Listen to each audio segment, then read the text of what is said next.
Les élections législatives françaises ont donc eu lieu et le moins qu'on puisse dire, eh bien, c'est que les résultats sont extrêmement surprenants, notamment avec le nouveau Front populaire qui arrive loin devant les autres en nombre de sièges, suivi par le parti d'Emmanuel Macron, du gouvernement, et puis suivi ensuite par le Rassemblement national. Et ça va avoir des conséquences très concrètes sur votre épargne, parce que le nouveau Front populaire a clairement dit qu'il irait chercher l'épargne des Français, notamment sur la dette, pour soutenir la dette française. Et donc, il me semble qu'il y avait un enjeu extrêmement fort là-dessus. Les publications Agora qui sponsorisent la vidéo étaient totalement d'accord avec moi.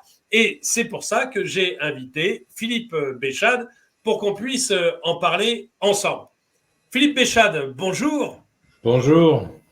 Donc, on va parler de ces élections qui ont été vraiment des élections extrêmement surprises, et puis de la façon dont les Français peuvent peut-être, enfin, des conséquences sur l'épargne des Français, peut-être même sur l'économie française, enfin, des conséquences qu'il peut y avoir sur l'économie française. Et puis enfin, à la fin, on dirait un peu comment les Français peuvent se protéger leur épargne, plus exactement, des nouveaux impôts qui vont arriver. D'ailleurs, j'en profite pour dire à tout le monde que si vous voulez, en cliquant sur le lien qui est dans la description de la vidéo, vous allez avoir accès à un rapport spécial gratuit sur comment protéger votre épargne des hausses d'impôts. C'est gratuit, donc n'hésitez pas. Vous cliquez sur le lien qui est dans la description. C'est un rapport qui est fait par les publications Agora. Donc, démarrons, Philippe. Donc, est-ce que tu as été surpris comme nous du résultat des élections? Moi, hier soir, ça m'a vraiment, vraiment surpris. Je dois dire que oui, j'ai été vraiment surpris puisque je suis un fidèle de la Tribune de Genève, du Devoir et autres médias helvétiques qui, eux, n'observent pas la trêve des sondages. Ils en publient même jusqu'à quelques heures du scrutin. Et si on se fie donc à ces médias helvétiques, à 18h, le Rassemblement national était crédité de 230 à 240 sièges. L'ensemble des droites centristes était crédité de 80 sièges et la gauche très à gauche de la gauche, tout ça obtenait autour de 120 sièges. Et surprise, donc, entre 18h et 20h, le Rassemblement national perd 100 sièges sur ce qui était projeté. Ensemble, double le nombre de sièges qui lui étaient crédités. Et la gauche, le NFP, se retrouve avec 50 sièges de plus, et notamment donc le Parti socialiste, qui est quand même le grand vainqueur de ces élections, alors que c'est de loin celui qu'on a le moins entendu durant le mois qui nous sépare de la dissolution. Alors, j'étais d'autant plus surpris que les sondages ne s'étaient pas trompés au soir du premier tour, pas plus d'ailleurs les sondages helvétiques que ceux que nous avions, nous, en France. Et alors là, par contre, sur le deuxième tour, plantage total. Voilà, donc là, évidemment, le résultat est aux antipodes. Finalement, le RN se retrouve la troisième force, alors que théoriquement, ça aurait dû être toutes les formations favorables à Macron, qui auraient dû être lourdement sanctionnées, puisque la situation à laquelle on a abouti était quand même en grande partie imputable à Macron et ses alliés, et finalement, ce sont presque eux qui s'en tirent le mieux aujourd'hui, et qui sont les moins divisés, parce qu'en fait, le NFP, on va dire que l'illusion du front de gauche a littéralement explosé au bout de 7 minutes dimanche soir, puisque c'est le temps qu'il a fallu à M. Mélenchon pour expliquer que la victoire était à gauche, que la gauche, c'est lui, tout comme la République, et que donc on devait gouverner en respectant le programme de la gauche, la seule chose à laquelle le marché ne s'attendait évidemment pas, puisqu'on se disait, bon, ça sera un RN sans majorité, mais au moins, bon, c'est pas trop anti-business. Et sitôt M. Mélenchon s'étant présenté comme le Premier ministre naturel, l'homme fort de la coalition la plus forte, eh bien, immédiatement, André Glucksmann, Jérôme Guedj, François Hollande, et puis un peu plus à droite, Édouard Philippe, se sont dit gouverner avec LFI et Mélenchon, jamais. Voilà. Donc, il n'y a évidemment pas de front de gauche qui tienne. Donc, finalement, on a la vérification de ce que M. Macron avait l'air de penser avant la dissolution.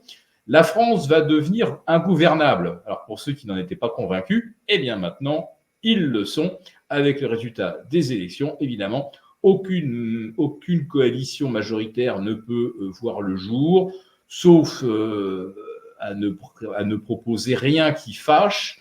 Et malheureusement, ce qui nous attend, c'est assez fâcheux, c'est comment échapper à une dégradation de notre dette, comment échapper aux récriminations de Bruxelles, et comment échapper, si vraiment les choses tournaient mal, à une mise sous tutelle de la France qui ne dirait pas son nom, mais qui ressemblerait beaucoup, et on serait obligé d'appliquer des potions très amères qui nous seraient imposées sur les marchés pour pas que notre dette se mette à nous coûter des fortunes.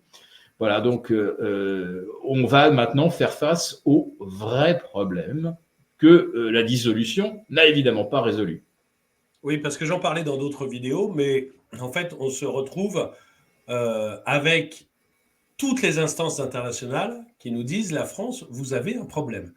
On a eu, la Cour des comptes, ça c'est intérieur, on a eu la Banque de France, on a eu la BCE qui nous a dit qu'on avait un énorme problème sur notre dette. On a eu la Commission européenne qui est sur le point de nous mettre des amendes à cause de notre déficit excessif, mais on a eu aussi le FMI qui a parlé de la dette française, ce qui n'arrive jamais. Donc on a vraiment tout le monde qui nous dit qu'on a un problème de dette gigantesque. On voit que le déficit est tout sauf contrôlé, puisqu'on a fait 5,5 de déficit au lieu de 4,9. Donc, c'est pas du tout sous contrôle et on ne sait pas comment on va faire. C'est-à-dire que déjà, on voyait que le budget 2025, qui va être décidé à l'automne, on ne voyait pas comment on pouvait ficeler. Là, on va se retrouver avec des difficultés encore plus grandes, puisqu'il n'y a pas de majorité à l'Assemblée, pas de majorité qui semble pouvoir se dessiner. Qu'est-ce que... donc, à ton avis, Philippe, où est-ce qu'on va, quoi ? Est-ce qu'on va vers une énorme sanction des marchés ? Je rappelle juste aux gens, parce qu'on dit que ça n'arrivera jamais à la France, la France n'est pas la Grèce, alors c'est vrai, mais c'est arrivé à l'Italie. Je rappelle juste à nos auditeurs que l'Italie était gouvernée par Silvio Berlusconi, et j'ai plus la date, donc excusez-moi, mais vous pourrez facilement le vérifier, c'est arrivé dans les 10 dernières années. Italie gouvernée par Berlusconi, tout d'un coup, la dette italienne explose. Elle passe de 3% à peu près 7%, je crois. C'est l'ordre de grandeur. Et l'Italie dit « je ne peux plus payer. J'ai plus les moyens ». Berlusconi se fait virer par la... Alors, ça se fait dans le feutré, mais enfin, tout le monde l'a vu. Berlusconi s'est fait virer par les Allemands et par la Commission européenne. Et à sa place, on a mis Mario, je ne sais plus si c'est Draghi ou Monti, je me trompe jamais. Monti, qui est un pur technicien, qui est devenu Premier ministre italien, pas du tout élu, pas du tout choisi par la Commission européenne et par Angela Merkel pour diriger l'Italie à cause de la dette italienne. Donc, ceux qui me disent la France n'est pas la Grèce, on est d'accord, mais la France, c'est quand même très, très proche de l'Italie. Donc, il faut savoir que ça peut nous arriver aussi de nous retrouver avec un gars qui sera désigné par la Commission européenne qui dira, écoutez, votre Gabriel Attal ou votre Jean-Luc Mélenchon, il est bien gentil, maintenant, vous nous le dégagez, et à la place, on va vous mettre un techno, et c'est lui votre Premier ministre. Le techno, il est déjà là, il s'appelle Macron. C'est pas faux, mais bon. Mais du coup, comment tu vois cet avenir que l'on peut avoir ? Est-ce qu'on va réussir quand même à passer les problèmes économiques que l'on a devant nous, ou ce que tu évoques est un rappel historique utile. Effectivement, à un moment, bon, Berlusconi, qui avait eu le tort de critiquer un petit peu les Américains, du jour au lendemain, il est devenu la bête noire et oui, il s'est fait effectivement dégager. Mais avant qu'il soit obligé de rendre son tablier, il a fallu qu'une crise s'installe. Donc, si en France, on veut vraiment nous installer ce genre de gouvernement de techniciens, la question qu'on doit se poser, c'est est-ce qu'on va devoir en passer par la phase crise ou est-ce que finalement la dissolution n'a-t-elle pas créé les conditions pour qu'on ait un technicien, puisqu'on verra que personne ne peut s'entendre. On voit bien que le système à 3 blocs permet à chaque fois à 2 blocs de s'unir pour empêcher le troisième d'arriver au pouvoir. Et ensuite, eh bien, 2 blocs, dont celui qui est au pouvoir, s'unissent pour empêcher celui qui paraît le plus dominant de faire quoi que ce soit. Je pense que c'était exactement ce à quoi on aboutit. Donc, extrême centre plus extrême gauche s'entendent pour battre l'extrême droite, et ensuite extrême droite et extrême gauche s'entendront pour empêcher l'extrême centre de continuer, de durcir les conditions d'accès au chômage, de dégrader certains paramètres. Je pense que pour les PME, les paramètres sont suffisamment dégradés pour qu'on n'ait pas besoin finalement d'en rajouter et expliquer qu'en fait toutes les mesures profitent surtout aux grandes entreprises et pas aux petites. Voilà. Donc, est-ce que la France finalement n'offre pas cette configuration idéale où on aboutira très vite à la conclusion qu'on ne peut pas gouverner et que au pire, il faut un technicien pour expédier les affaires courantes. Et ça nous épargnerait peut-être la crise qu'a connue l'Italie. Maintenant, la crise, elle est déjà là. Hein. On vient d'avoir vendredi, ça date d'il n'y a pas longtemps, le vendredi 5 juillet, notre déficit commercial qui est de nouveau sur un rythme de moins 90 milliards en rythme annuel. On a eu de nouvelles statistiques effrayantes de défaillance d'entreprises. On est de nouveau là sur des niveaux de crise de 2009. La production industrielle a chuté. Et je dois dire qu'en Allemagne, comme on a eu les derniers chiffres vendredi, c'était moins 2,7. Donc, notre principal partenaire économique et industriel a vu les commandes chuter de 2,7. Qu'est-ce qui va se passer chez nous ? Je pense qu'on va avoir de nouveau des mois et des trimestres extrêmement compliqués au niveau de l'activité autant industrielle que des services. Donc, il va manquer des recettes de TVA, des recettes fiscales à hauteur de dizaines de milliards. Donc, on va être très, très, très loin des clous, très loin du cadre du collectif budgétaire 2024-2025. Et à la rentrée, on va se dire, bah voilà, à la fin de l'année, on sera peut-être à 100 milliards de déficit commercial, on sera peut-être à 100 milliards de recettes fiscales manquantes, plus des dépenses qui n'auront pas été bien affectées, comme on l'a vu, hein, Monsieur le maire découvrant dans ce coup qu'il manquait 20 milliards. Ah oui, il y avait des reports de dépenses. On avait oublié de les intégrer dans la colonne des débits pour l'année 2024. Donc, le jour où on devra faire face à la réalité de la situation, on s'apercevra qu'à l'instant, on est déjà en crise économique si on n'est pas encore en crise politique. Voilà, c'est vraiment ça qui nous pend en nous, et je dirais presque que la tambouille politique n'est pas...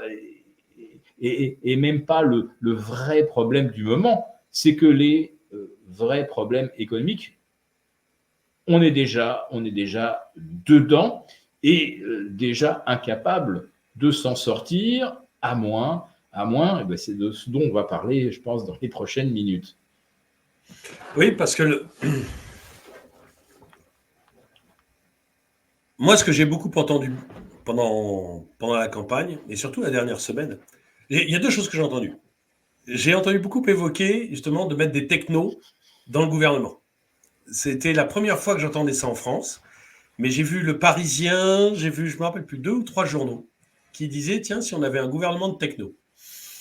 Donc déjà, ça ressemble un peu à un Macron qui va à la pêche et qui voit un peu la réaction des gens, les fameux ballons d'essai que nous envoie directement le gouvernement. Et la deuxième chose que j'ai entendue, c'est des Sandrine Rousseau, c'est le nouveau Front populaire, mais Sandrine Rousseau en particulier a été très claire sur le côté, on va prendre l'épargne des Français.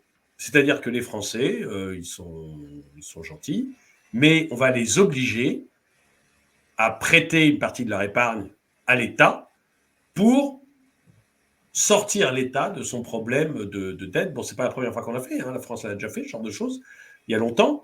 On aimerait que ça ne revienne pas, mais voilà. Donc on entend quand même des choses qui sont quand même plutôt désagréables pour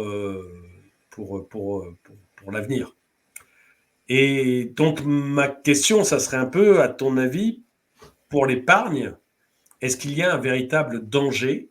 Est-ce qu'il y a un véritable risque pour les Français oui, ça, mais même, je dirais, pour leur vie économique d'une certaine façon. C'est-à-dire, il y a, bon, l'épargne, déjà, on est content d'en avoir, donc c'est bien, on aimerait bien la garder, mais aussi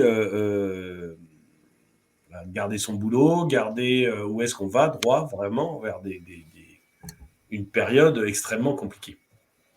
La petite musique que tu évoques, en fait, on l'entend épisodiquement dans nos médias depuis le mois de février.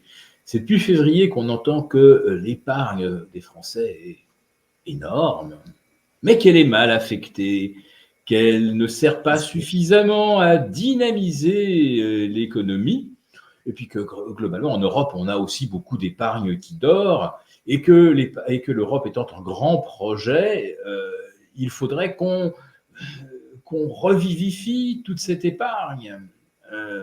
Alors, je dirais même, c'est pas l'économie qui veut. Oui, effectivement, ils nous disent que c'est mal orienté, mais ils ne parlent pas de l'économie.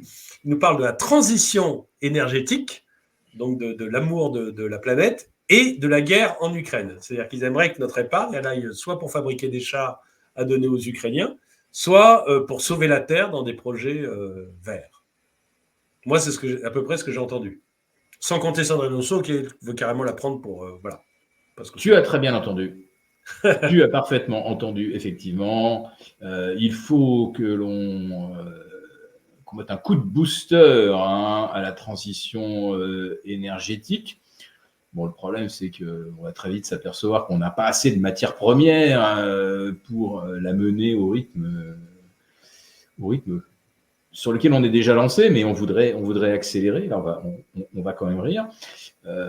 80% des batteries viennent de Chine, donc vous comprenez bien que c'est surtout la Chine qui se frotte les mains si on accélère la transition énergétique. Et puis, bien sûr, oui, il va falloir soutenir l'Ukraine. Et là, cette semaine, il y a un rendez-vous très important, qui est le sommet de l'OTAN, et où on va peut-être, alors je ne dis pas tomber les masques, mais dire franchement, bon, maintenant que les Européens se sont prononcés pour von der Leyen, et on connaît, elle, ses convictions, il faut soutenir jusqu'au bout l'Ukraine, l'Europe va aussi effectivement accélérer. Alors, il y a deux façons, de toute façon, dont l'Ukraine va nous coûter très très cher, on l'a bien compris.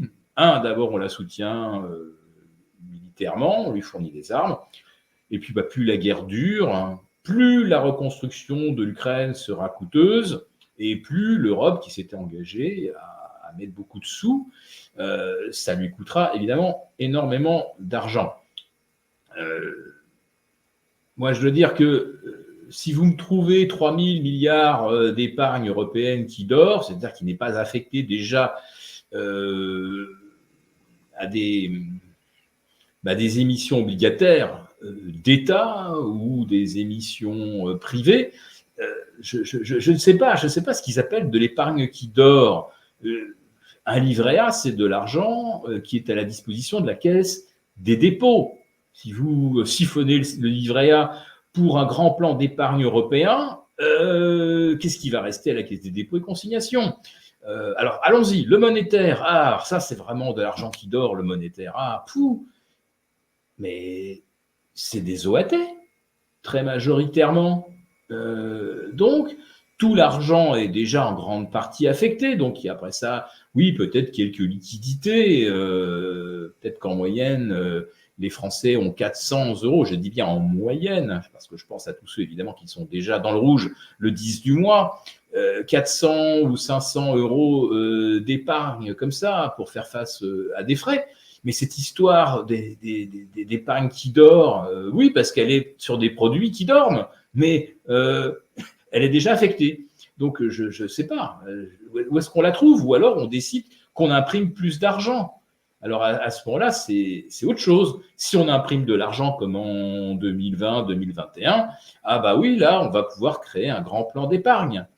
Mais sinon, ça ne sera que des transferts. On va transférer de l'argent qui dort vers quelque chose dont on nous dit que ça sera dynamique, voire même explosif, si c'est pour soutenir militairement l'Ukraine.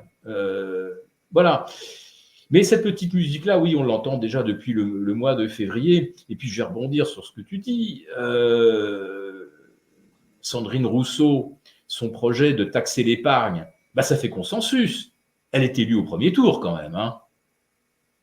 Non, il y a beaucoup de Français, ça ne les gêne pas du tout de piquer l'épargne des autres. Enfin, l'argent des autres, ça va très très bien pour rembourser les déficits, pour financer les minimums sociaux, quand on pique ça aux autres. Voilà.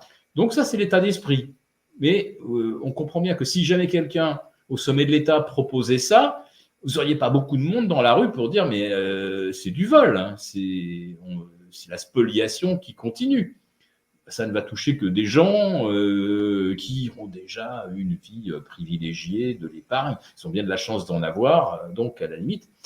Mais en fait, non, c'est même pas Madame Rousseau, c'est même pas Madame Marine Tondelier, c'est pas Monsieur Mélenchon qui ont eu l'idée de taxer 20% de l'épargne des Français, c'est Madame Lagarde. Et ça remonte effectivement à assez longtemps. Ça remonte effectivement à l'après-crise grecque, à l'après-chypriotisation de l'épargne. Bon, à l'époque, on avait dit on confisque l'épargne, mais c'est celle des méchants Russes, donc allons-y. C'est toujours bien quand on confisque l'argent des autres, c'est toujours le même principe. Oui. Donc, c'est Mme Lagarde qui avait expliqué que, moyennant une ponction de 20% sur l'épargne des ménages européens, on aurait résolu le problème de la dette. Sauf que j'attends qu'on me démontre qu'il y a au moins 20% d'épargne à remettre au travail. Pour moi, ça sera plutôt effectivement de la confiscation. On va avancer de l'argent, on va le mettre dans un plan d'épargne obligatoire ou quasiment. Et si à la sortie, on perd de l'argent là-dessus, on nous expliquera que les choses ont mal tourné. On ne pouvait pas imaginer qu'on serait en guerre un jour avec la Russie, que d'un seul coup, les épargnants, les créanciers ne nous feraient pas confiance ou préféreraient éviter une zone de guerre. Donc, voilà, les choses ont mal tourné, on est désolé. Mais bon, l'idée, elle est de Madame Lagarde, et Madame Sandrine Rousseau n'a rien inventé. Et Madame Lagarde n'est pas une ultra-gauchiste. Voilà, donc quand on voit que, on va dire, de l'élite ultra-libérale jusqu'à la gauche ultra-gauche, la plus illibérale, on est d'accord sur les mêmes procédés, qui est piquer l'argent aux riches, entre guillemets, sachant que les vrais riches, leur argent, il est à peu près partout, sauf là où on peut le taxer. Et on va dire que la France, quelque part, pour les millionnaires, car il y en a, et on a même, je pense, le record d'Europe de millionnaires en Europe, mais ce sont des millionnaires, oui, sur le papier, mais ils n'ont quasiment rien qui soit taxable en France. Et si jamais l'ultra-gauche devait faire valoir ses vues, je n'y crois pas, mais imaginons, c'est comme le lézard, il laisserait un tout petit morceau de queue, petit morceau de queue qui restait en France, et c'est tout. Donc, qui assumerait l'essentiel de la ponction? Ce sont effectivement les riches, à plus de 3 883,56 €, et au-dessus, donc, c'est ceux-là qui sont effectivement visés par ces projets de mobiliser, de réaffecter, de redynamiser l'épargne. Voilà, c'est vous les riches qui êtes dans le collimateur. Et c'est vrai que où est l'argent? Il est là. Et nos créanciers vont exiger que l'on sécurise l'argent qu'ils nous ont avancé. J'imagine Larry Fink, qui au travers de BlackRock, voilà, qui au travers de BlackRock est le premier détenteur privé de dette française, comme en plus de ça, par hasard, il est très très souvent reçu à l'Élysée. Peut-être que c'est pour lui l'occasion d'expliquer que BlackRock va bien continuer de souscrire aux émissions de France Trésor, mais à condition qu'on soit sûr qu'à la fin de l'année, il n'y ait pas de soucis, que l'épargne soit bien, enfin, que les recettes fiscales soient bien au rendez-vous et que l'épargne des Français soit bien employée. Voilà, je dis ça, certains diront c'est très très complotiste. Soit, mais même pas. Non, mais ça serait même normal de la part de BlackRock, qui est le premier créancier privé de la France, de dire écoutez, moi je veux bien acheter vos trucs, mais il faut que je sois sûr que ça a une valeur quand même. Donc c'est même pas complotiste. Ça serait de la bonne gestion de la part de BlackRock et de la très mauvaise de la part du gouvernement français. Mais ça, c'est pas son problème à lui. Hein. Ouais. Bon, j'imagine que le fonds souverain norvégien, mais également singapourien, doivent nous regarder avec une certaine curiosité. Parce que, bon, la France, là, actuellement, sans gouvernement, je dis que ça crée quand même une incertitude. Alors, je vais rassurer tout le monde à l'instant où on enregistre. Nos OAT se dégradent, je crois, de 3 points de base, et le spread avec le Bund est relativement stable, parce que la situation qu'on constate aujourd'hui est à peu près celle qu'anticipaient les marchés. Alors, pas avec le même ordre dans les blocs. On voyait plutôt le bloc droite devant le bloc gauche et le bloc centre numéro 3. Bon, tout est bouleversé, mais une chose reste, effectivement, il n'y a pas de majorité, et il y a un moment, il va falloir qu'on bouge. Là, pour l'instant, c'est l'été, les Jeux Olympiques arrivent, donc je dirais que Dieu merci, ils vont probablement bien se passer, puisque il n'y a pas eu d'émeute hier soir à 20h, ce qu'on nous avait plus ou moins promis, que si c'était la droite, très à droite, il y aurait du sang dans la rue. Ceux qui habitent Paris ont vu les Champs-Élysées totalement en état de siège, avec des herses, avec des barrières anti-émeutes. Toutes les vitrines des boutiques des Champs-Élysées protégées par d'énormes panneaux de bois ou de contreplaqués, comme si on s'attendait à des émeutes. Bon, alors, Place de la République, ça a quand même bien cassé. Voilà. Alors, imaginez ça à l'échelle de la France, de Paris. Il y avait effectivement le risque que la situation soit très, très instable aujourd'hui, socialement. Bon, voilà, on échappe à cet écueil, et donc on va pouvoir effectivement se concentrer sur les Jeux Olympiques, peut-être la France en finale, l'équipe de France en finale le 14 juillet, quel beau symbole. Mais bon, notre dette continue de se creuser, ce que j'ai évoqué au départ, notre croissance n'est pas du tout celle qui était prévue. Elle est à l'arrêt maintenant parce qu'il n'y a plus d'activité dans l'immobilier. Donc là, c'est un des moteurs habituels de notre croissance qui est complètement à l'arrêt. Le deuxième moteur, c'est, on va dire, les échanges avec nos principaux partenaires économiques, l'Allemagne, qui est elle aussi à l'arrêt. Donc, il y a un moment où on va devoir faire face à ce problème. Donc, pour l'instant, c'est très, très bien. On est dans un nuage rose. Mais ça va évidemment pas durer, à mon avis, pas durer au-delà du premier collectif budgétaire qu'on va nous présenter, qui sera peut-être censurés, parce que voilà, c'est la logique aujourd'hui. Un bloc se fait défoncer par les deux autres, et dans l'ordre que vous voulez. Et du coup, donc, le seul point sur lequel ils sont d'accord, c'est d'essayer de récupérer notre épargne pour en faire quelque chose, parce qu'ils pensent être plus capables de gérer notre épargne que nous. Il faut dire qu'ils sont tous un track record dans la gestion qui est quand même merveilleuse, donc c'est évident. Mais ce qu'ils veulent, c'est clairement prendre notre épargne, ils le disent tous. Le gouvernement l'avait dit depuis février, on avait parlé depuis février, et là, l'extrême gauche a été parfaitement claire entre les deux tours. Comment on peut essayer de se protéger d'une hausse d'impôts? Est-ce qu'il y a des méthodes pour se protéger d'une hausse d'impôts, protéger notre épargne d'une hausse d'impôts? Alors, les hausses d'impôts, on sait quelle est la ligne arrêtée par le gouvernement. Ils l'ont dit, nous n'augmenterons pas les impôts.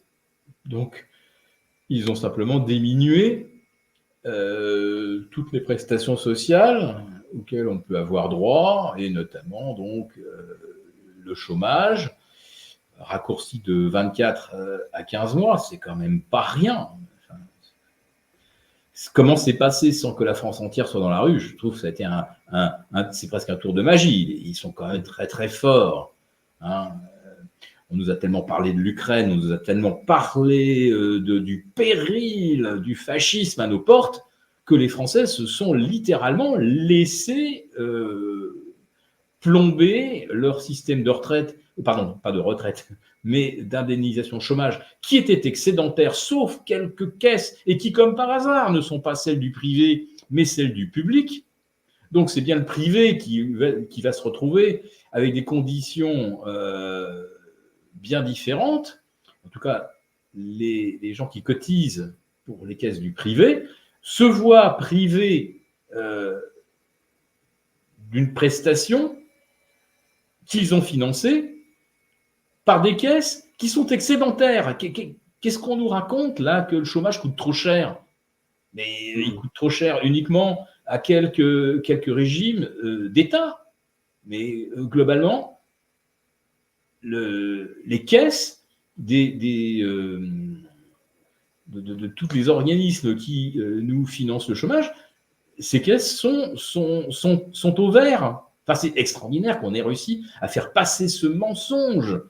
Et là aussi, bon, la complicité habituelle des médias qui ne remet jamais en cause les mensonges, et plus ils sont gros, moins évidemment la presse les dénonce, ce qui fait que les gens se posent pas de questions. Bah, si les journalistes n'ont pas débunké, c'est que a priori ils ont dû vérifier, donc ça doit être vrai. Non, tout est faux. Tout est faux. On comprend également que l'État veut non seulement mettre la main sur les excédents des caisses de retraite privées, mais ils veulent également mettre la main sur les excédents des compagnies d'assurance qui gèrent les retraites. Enfin, on voit bien que l'État, c'est pire que la hausse d'impôts. Hein. C'est pire que la hausse d'impôts parce que c'est à la sournoise et avec des mensonges. Et c'est au nom de ces mensonges qu'on viendra nous piquer notre pognon, parce que ça, c'est exactement ce qui nous pend au nez. Donc oui, ça ne sera pas forcément ce qu'on appelle des hausses d'impôts, ça va être une baisse de toutes les prestations que financent nos impôts.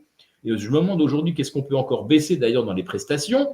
Il n'y a plus de tribunaux dans la moitié des départements, il y a des départements où il n'y a même plus de maternité. Les services publics ont disparu à peu près partout. Alors ça paraît-il, ça nous coûtait très cher. Donc aujourd'hui, les impôts, ils n'ont pas baissé. C'est juste que nos impôts nous permettent plus ni d'aller à l'hôpital, ni d'aller porter plainte au tribunal contre un concurrent indélicat ou une entreprise étrangère qui vous a planté parce que voilà des défauts de paiement. Enfin, où sont les services publics? Donc, vous voyez, nos impôts n'augmentent pas, mais c'est tout ce qui faisait que la France était un pays qui fonctionnait bien. Tout ça est en train de disparaître. Et là, on va nous expliquer effectivement à la rentrée, ou je ne sais pas à quel moment les choses vont se gâter, mais forcément, ça va se gâter à un moment. Nos OAT, on est à 3,20. Il y a un moment, en quelques jours, avec 2-3 mauvais chiffres, et avec des agences de notation qui nous notent 2 fois par an. Donc la prochaine fois, c'est septembre-octobre, laisseront entendre qu'on va se faire dégrader. Et là, d'un seul coup, on se dira, là, alors là, alerte rouge. Là, ça y est, là, la France, si on tombe à A, on est à la limite des dettes dites risquées. Donc il y a un moment où on va nous la jouer comme ça. Hein. Regardez, dégradation par les agences, les déficits qui se sont creusés. Vraiment, c'est pas de chance, mais on constate la gravité de la situation. Elle est bien pire que ce qu'on redoutait. Et puis là, on nous fera tout passer. Parce qu'on nous dira, si vous acceptez pas de souscrire à ce grand plan d'épargne pan-européen, vous allez tout perdre. Ça va être à nouveau la stratégie de la peur. Ça, c'est un truc qu'ils maîtrisent parfaitement. Hein. Tous les cabinets de conseil type McKinsey, Accenture, etc., sont les rois de la manipulation. Alors, pour les chefs d'entreprise, la manipulation de leurs salariés, et pour des organismes d'État, on leur apprend effectivement l'ingénierie sociale, et ils excellent dans ce domaine. Donc, vous inquiétez pas, pour récupérer notre argent, on fera ce qu'il faut pour que les gens lâchent je ne sais combien, en se disant, ouf, on a eu chaud, si on n'avait pas accepté ça, on perdait tout. Oui, ils le feront même de bon cœur, alors ils le feront volontairement. Oui. C'est le plus beau. Il y a eu un produit d'épargne qui est sorti 1er juillet, je crois, pour les enfants. Vous pouvez mettre de l'argent pour vos enfants sur un livret qui n'est pas garanti, hein, le capital n'est pas garanti, et c'est pour la transition écologique. Donc, vous pouvez mettre de l'argent pour les mineurs. Et ça va financer les jeunes pousses de la transition énergétique. C'est-à-dire que vous êtes un enfant, vous mettez 100 € et vous allez voir grandir en même temps que vous le futur Amazon, le futur Tesla, etc. Ouais. Non, mais c'est merveilleux. Oui, c'est merveilleux. Mais sauf que c'est au moment où tous les financiers, eux, sont en train de s'enfuir à toutes jambes de tout ce qui est transition énergétique. On voit BP s'est fait... le patron de BP abandonne le offshore ou ralentit énormément le offshore en disant, bon, il s'est déjà fait engueuler par ses actionnaires qui lui ont dit, écoutez, c'est gentil, mais c'est pas rentable. On voit bien que tout ça, on vient maintenant taxer, le proposer aux particuliers parce que le professionnel a bien compris qu'il n'y avait pas beaucoup d'argent à gagner là-dedans et que du coup, il passe à autre chose. Mais on va essayer de récupérer l'argent dans l'épargne des Français, ça sera plus simple. Mais ouais. On a la chance, donc, quelque part, que le projet de création de 9 tranches d'impôts supplémentaires, on passait de 5 à 14, avec la dernière tranche à 90% de confiscation de l'épargne, ce qui veut dire que quelqu'un qui gagne... on sait bien qu'on ne gagne pas 100 000 € de salaire par mois, c'est qu'on a des revenus de produits financiers. Quelqu'un qui gagnait 100, s'en faisait appliquer 90 et se retrouvait quelque part moins riche qu'un fonctionnaire 3e échelon. Enfin, c'était du délire. Donc ça n'arrivera pas. C'est pour ça que j'en ai pas parlé. Hein, mais on n'est quand même pas à l'abri, parce que M. Hollande vient d'être réélu en Corrèze, hein, que quelqu'un dise exceptionnellement toujours, hein, la tranche à 45 va être relevée à 50. Alors, j'en profite, puisqu'on est là devant des internautes vigilants, je signale que depuis 2012, alors M. Hollande n'avait pas réussi à faire passer sa tranche à 75, mais il avait quand même obtenu un truc sur lequel il n'y a pas eu, on va dire, beaucoup de caisses de résonance de la part des médias. les gens qui gagnent plus de 400 000 euros par an, enfin 250 000 pour une personne seule et 450 000 pour un couple, payent déjà une surtaxe de 4%. C'est-à-dire que pour les Français déjà les plus riches, effectivement, ils payent 49 et non pas 45. Imaginez qu'on dise demain, bon, finalement, le truc à 49, bon, c'est passé crème. Hein. D'ailleurs, qui en parle, qui s'en plaint? Personne. Donc, le truc à 49, c'est passé.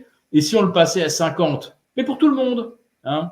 Pas seulement ceux qui gagnent 400 000 et plus. On va prendre, allez, un vrai riche, hein, un riche qui gagne plus de 80 000 euros par an. Voilà. Et les riches, ils gagnent 6 000 euros par mois, vous imaginez, c'est le SMIC en Suisse. Hein.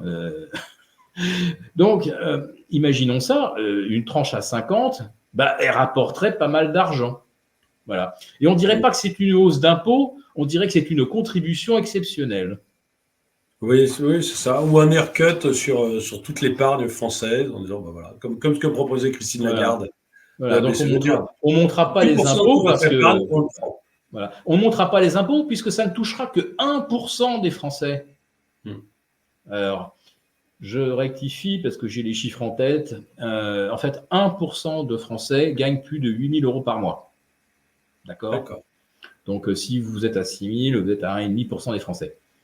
Si vous montez donc, si vous créez cette tranche à 50 ou au-delà, pourquoi pas, ça veut dire qu'en fait, il n'y aura que 1,5% de Français touchés et 98,5% des Français ne verront pas leurs impôts augmenter. Donc, vous pouvez faire ça et en disant, vous voyez, on n'a pas monté les impôts. Enfin, si, pour les riches. Mais vous, 98,5% des Français, vous n'êtes pas concernés. D'ailleurs, si vous leur mettez 50, on leur mettait 60, hein, pour rigoler. Personne ne protesterait. Bien sûr, oui, ça voilà. C'est ça que je crains, si vous voulez. C'est que si on arrive quand même à former un gouvernement de centre, pour que certaines lois passent, il va falloir donner des petits trucs quand même à la gauche, qui est la première formation politique quelque part, enfin la sensibilité de gauche, pardon, est quand même aujourd'hui majoritaire en termes de sièges et non pas en termes de voix, il faut être très très précis. Si vous cumulez les voix du Rassemblement national plus les voix des Républicains plus des divers droites, vous apercevez qu'il y a plus de Français qui votent à droite qu'à gauche. Mais bon, notre système étant ce qu'il est, on a beaucoup plus de sièges pour des gens de gauche avec beaucoup moins de voix. Mais politiquement, ça veut dire que on va peut-être être quand même gouverné plus à gauche. Et je l'entendais hier soir dans les commentaires des uns et des autres, même des gens qui sont proches de Macron, en disant oui, on n'a peut-être pas assez écouté les Français. Voilà, on a peut-être donné le sentiment de mépriser un petit peu les moins riches. Un tout petit sentiment, hein, voilà. Oui, c'est un sentiment. Et donc aujourd'hui, il faudrait peut-être qu'effectivement qu'on rééquilibre un peu. Donc, qu'on fasse un petit pas, nous aussi, vers les ch'tines ouvriers, et donc que l'on s'accorde avec la gauche raisonnable, hein, celle de M. François Hollande qui voulait taxer à 75%. Donc, cette gauche raisonnable, peut-être qu'on trouvera effectivement des arrangements sur les tranches d'impôts qui ne concerneront pas 98,5% des Français, voire peut-être la flat tax qui pourrait être réaménagée. Alors là, c'est très bien parce que même le Rassemblement national était pour une révision de la flat tax. Voilà. Donc la flat tax, c'est l'imposition qu'il y a sur l'épargne. Sur l'épargne, 30%, tout compris. Et pourquoi pas, là aussi, créer une flat tax, on va dire à géométrie variable, pour les patrimoines supérieurs à 400 000, boum, la flat tax, elle passe à 35. Au-delà d'1 million, ça passe à 40%. Ou alors, on fait un truc encore plus simple que ça. Bon, plus de flat tax. Allez, hop, proposition Mélenchon. Maintenant, la taxation des revenus de l'épargne. Cette épargne étant constituée avec de l'argent qui a déjà été taxé, hein, on est bien d'accord. Donc, allez hop, alignement, taxation de l'épargne et du revenu, tout pareil, 45%, 49%, parce que ça existe, hein, je le dis bien, ça existe déjà pour peut-être 0,5% des Français, et peut-être demain 50%. Donc la flat tax, c'est aussi quelque chose, je pense que ça va faire l'objet de discussions. Je pense même que la flat tax, d'une manière générale, on vous dirait, elle est à 30, on la passe à 35. La plupart des Français ne s'apercevraient pas que ça concerne même leur épargne à eux. Donc, parce que d'abord, tout le monde ne comprend pas le terme de flat tax. Et ensuite, tout le monde a l'impression, parce qu'il a 2-3 actions qui traînent quelque part, qu'il est privilégié. On a réussi à faire rentrer dans l'esprit des Français que le fait d'avoir, je sais pas, 10 000 euros d'actions quelque part, c'est un privilège éhonté. Donc, on pourrait passer cette flat tax à 35 pour tout le monde et conserver dans le discours le côté, il n'y a que les riches. Il n'y a que les riches qui achètent des actions. Enfin, il n'y a pas. Et bien sûr. Pas d'actions. Donc, flat tax pour tout le monde à 35. Je pense que c'est le genre de discours qui passerait tout à fait bien. Oui, c'est tout à fait, pour moi, le schéma. C'est que, on l'entend dans la bouche des anciens macronistes, il faut être plus équilibré. Hein.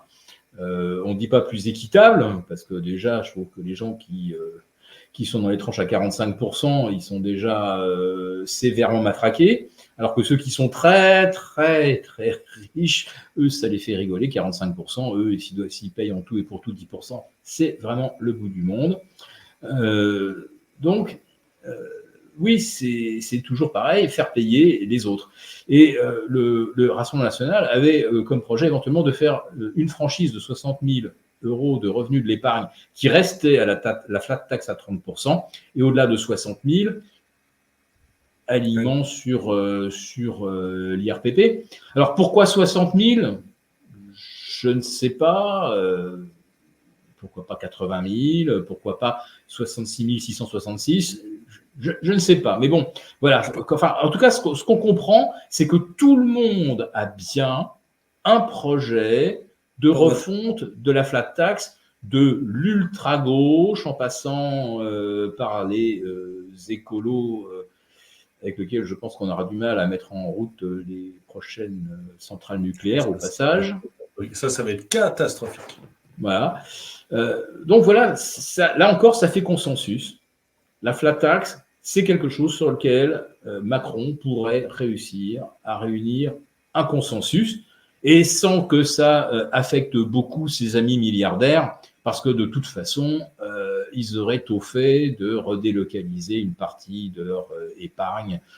Donc, je ne suis pas inquiet pour eux. Donc oui, effectivement, qui c'est qui va de nouveau payer ça ? C'est un créateur d'entreprise qui a revendu ce qui lui permet de couler une retraite heureuse, et qui a placé son argent dans des produits financiers. Lui, c'est un privilégié, on va lui en mettre plein la tronche. Donc voilà, les consensus, c'est ça dont on doit se méfier aujourd'hui en tant qu'épargnant. Des tranches d'impôts qui pourraient augmenter pour les 1 ou 1,5% de Français les plus fortunés, une flat tax qui pourrait être réaménagée, voire quelque part supprimée. Après 7 ans, les milliardaires en ont bien profité, voilà, la fête est finie, on sonne la fin de la récré, et il n'y aura évidemment personne dans la rue pour protester, c'est tout ce qu'on veut. On veut une France apaisée. Et ça aussi, c'est un élément de langage. Vous l'avez entendu hier soir dans la bouche de M. Glucksmann. Vous l'avez entendu dans la bouche de, je crois, M. Séjourné. Et voilà, on veut une France apaisée. Et si pour apaiser la France, il faut taxer, tondre, spolier les riches, entre guillemets, ça va être fait. J'en suis convaincu. Surtout qu'on est riche, on est vite riche en France, quoi. Ce que je disais tout à l'heure, comme boutade, vous êtes riche à 5 000 ou 6 000 euros par mois. Je rappelle qu'en Suisse, le SMIC, il est quasiment à 5 000 francs suisses. Et le franc suisse, il vaut plus cher que l'euro maintenant. Hein. Je rappelle que pour 1 euro, vous obtenez plus que 0,90 francs suisses. Hein. Donc quand je vous dis 5 000 francs suisses, ça fait 5 500 euros. Voilà.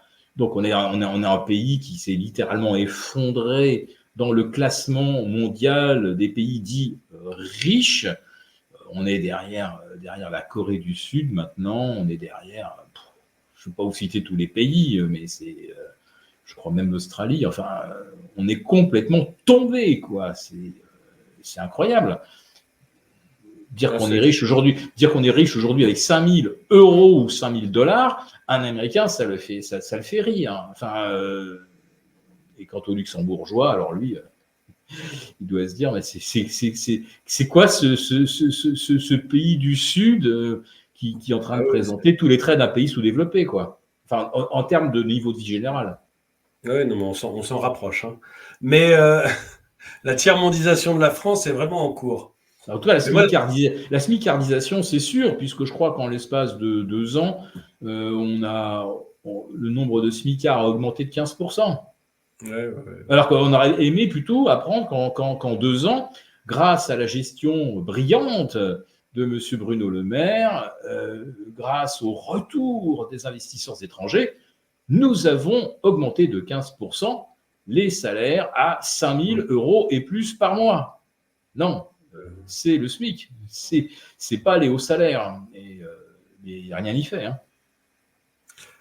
Philippe Béchade, merci. Moi, ce que je retiens beaucoup de tout ça, c'est d'une part que le budget qui va être discuté cet automne va être très, très compliqué avec tous les organismes mondiaux qui nous regardent maintenant. Donc, la Cour des comptes, OK, la Banque de France, OK, mais également la BCE, la Commission européenne et même le FMI qui commence à nous regarder. Donc, on va avoir tout le monde sur le dos, absolument tout le monde sur le dos, avec des pressions en plus de BlackRock et des autres. D'ailleurs, Bruno Le Maire n'a pas répondu quand on lui a demandé si c'était BlackRock qui était le plus gros possesseur de dette française. Il a évité la réponse. Vous dire... Mais peut-être qu'il ne la connaissait pas. Peut-être qu'à un moment, on lui a dit non, c'est Fidelity. Non, c'est Vanguard. Ah ben, à un moment, je ne sais plus. Ouais, bon, si vous ajoutez Fidelity plus Vanguard, plus PIMCO, plus etc., vous devez être à 25% de la dette française entre la main de très, très gros investisseurs privés. Et le reste étant ventilé entre des fonds souverains. Voilà. Et je pense en octobre, pendant le budget, on va être sous pression d'absolument tout le monde, les organismes officiels et les privés. Ils vont nous dire, les gars, il va falloir faire quelque chose pour votre dette. Et ce que je retiens aussi, c'est qu'il y a un consensus général dans le monde politique pour venir piquer notre épargne, pour essayer, ou l'épargne d'une partie des Français ou de tous les Français, on verra bien s'il n'y a pas assez, s'il n'y a pas tant de riches que ça et les vraiment riches sont déjà barrés, mais de piquer l'épargne des Français pour sauver la dette française. Quoi. Il y a un consensus assez général là-dessus. Donc, voilà. Ouais, on a juste oublié de préciser, mais je vais le faire en 10 secondes. Juste avant le premier tour des élections, M. Attal et M. Le Maire ont promis qu'on ne désindexerait pas les pensions de retraite. Ah oui, mais ça... Voilà, donc c'est un petit peu comme non, ce n'est pas nécessaire de porter un masque. Non, en France, naturellement, il n'y aura jamais d'apartheid sanitaire. Ça c'est certain que les pensions de retraite, ils vont y avoir le droit. Fallait quand même pas oublier de le dire, puisqu'ils ont promis qu'ils ne le feraient pas. On peut être à peu près convaincu à 100% que c'est ce qui va arriver. Mais ça, il n'y a pas un économiste sérieux qui peut vous dire qu'aujourd'hui, on ne peut pas toucher aux retraites. Parce que c'est le premier poste de dépenses de l'État. Donc là, on sait bien qu'effectivement, les retraités, évidemment, en auront un petit peu moins à la fin du mois. Mais bon, ça, c'est inexorable. Oui. Bon, en tout cas, merci Philippe. Si vous voulez avoir le rapport spécial gratuit pour savoir comment protéger votre épargne en cas de hausse d'impôts, cliquez sur le lien qui est dans la description de la vidéo. C'est gratuit, donc n'hésitez pas, allez-y. Moi, je vous remercie d'avoir regardé cette vidéo. Mettez-lui un pouce vers le haut, commentez-la, partagez-la. Merci à tous ceux qui soutiennent la chaîne. Et moi, je vous dis à très bientôt. Et merci de m'avoir invité. Toujours un plaisir.